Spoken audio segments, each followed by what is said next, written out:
The future perfect of expressing likes and dislikes. Why will you have liked?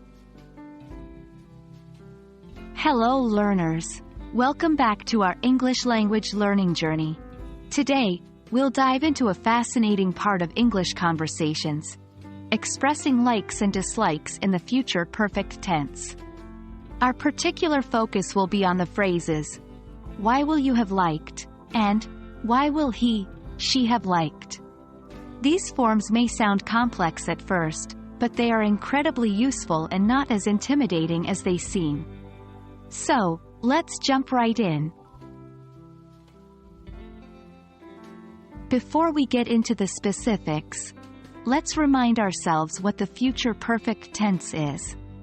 This tense is used to indicate an action that will have been completed at some point in the future. In other words, it's a way to talk about something that hasn't happened yet, but will have happened by a certain time in the future. The formula is, will have plus past participle. Examples: by next week, I will have finished reading this book. They will have arrived at the airport by 10 p.m. Now that we understand the future perfect tense, let's see how we can use it to express likes and dislikes. When we talk about likes or dislikes, we usually use the verb like. To put like into the future perfect tense, we use will have liked. Examples: by the time I finish this novel, I will have liked the main character. He will have liked the movie by the time it ends. Our main focus today is asking about these future likes or dislikes. So, how do we form questions in the future perfect tense about likes and dislikes?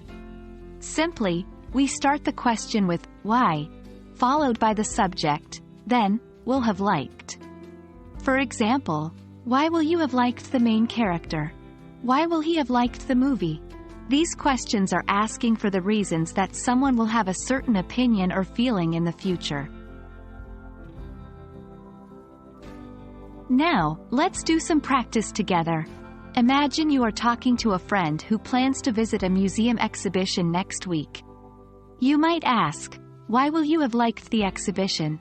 You're essentially asking them to predict why they will have enjoyed the exhibition once they have seen it. In another scenario, if your brother is planning to watch a new science fiction movie, you might ask him, why will you have liked the movie? Or if you're speculating about a friend, you might ask, why will she have liked the movie? And there we have it. Today, we've unraveled the mystery of asking about likes and dislikes in the future perfect tense. While it might seem complicated initially, it is a powerful tool in your English language toolkit that allows you to engage in more complex and interesting conversations. I hope this video has been helpful. Remember, practice makes perfect.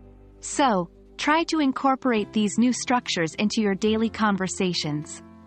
Keep learning, and I'll see you in the next video.